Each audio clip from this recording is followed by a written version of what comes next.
اعوذ باللہ من الشیطان الرجیم، بسم اللہ الرحمن الرحیم۔ میرا نام ہے جاوید غفاری اور آپ دیکھ رہے ہیں 7 نیوز کا پروگرام مجھے خبر ہے۔ جی ہاں، مجھے خبر ہے۔ جس طرح 2025 گزرا، مجھے خبر ہے جس طرح 2025 میں پاکستان نے پوری دنیا کے اندر ایک چمکتے ہوئے نام کی طرح ابھرا، اور الحمدللہ پاکستان کا نام اب دنیا کے پرامن ترین ملکوں میں لیا جاتا ہے۔ اور یہ خبر ہے مجھے جس طرح ہماری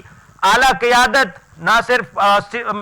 سول بلکہ ملٹری قیادت بھی پوری دنیا کے اندر اپنا نام روشن کرنے میں کامیاب ہوئی، اور پاکستان کا نام جب روشن ہوتا ہے تو پاکستان سے تعلق رکھنے والے تمام باسی جو پوری دنیا میں رہتے ہیں وہ پرامن فیل کرتے ہیں، اور الحمدللہ ہم بینگ پاکستانی پراؤڈ فیل کرتے ہیں کہ پاکستان نے ایک اور سال کے اندر کامیابیاں سمیٹی اور پاکستان مزید مستحکم ہوا، اور پاکستان مستحکم کرنے کے لیے جن جن لوگوں نے، چاہے وہ چھوٹے لوگ تھے، چاہے چھوٹے نام رکھنے والے تھے یا بڑے نام رکھنے والے تھے، ان کو جناب ہم سلام پیش کرتے ہیں، اور تمام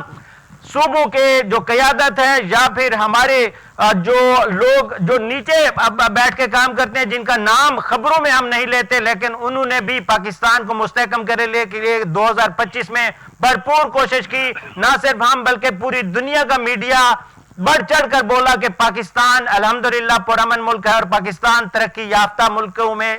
شامل ہونے والا ملک ہے۔ پاسپورٹ جو گرین پاسپورٹ ہے اس کی عزت بڑھی، اور اس تمام تر عزت بڑھانے کے پیچھے جو بھی کردار ہیں ان کو ہم اس نئے سال کے پہلے دن سلام پیش کرتے ہیں۔ جس طرح ہم اگر بات کریں انٹرنیشنل رپورٹس کی تو آپ نے دیکھی کہ کس طرح تمام دنیا بھر کا media field marshal Syed Asim Munir سمیت ہماری جو ملکی قیادت ہے اس کو سلام پیش کر رہے ہیں، اور وہ کہہ رہے ہیں کہ پاکستان کی جو قیادت ہے اس نے پوری سنجیدگی کے ساتھ پاکستان کی عوام کی بہتری کے لیے کام کیا۔ تو ہم آج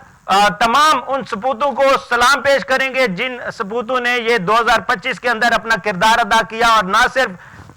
میڈیا پر آنے والے لوگ، یا میں یہ بار بار ایک بات کر رہا ہوں کہ وہ لوگ جن کا نام 2025 میں میڈیا میں نہیں لیا گیا لیکن انہوں نے پاکستان کو مستحکم کرنے کے لیے کردار ادا کیا، وہ ایک ایسی مثال ہے جو کہیں نہیں ملتی دنیا بھر میں۔ پاکستان کا اگر ہم اینٹی کرپشن رپورٹ دیکھیں، انٹرنیشنل رپورٹ جو آئی تھی اس کے اندر پاکستان کا نام نہیں تھا۔ اس 2025 کے اندر کرپشن کے حوالے سے پاکستان کا نام نہیں لیا، بلکہ اگر نام لیا گیا تو امن کے لیے لیا گیا، اور اگر نام لیا گیا تو اس تناظر میں لیا گیا کہ پاکستان نے انڈیا کی طرف سے جو آنکھ اس نے ہماری طرف میلی دیکھی تھی اس کو چبونے میں اور اس کو بند کرنے میں کردار ادا کیا۔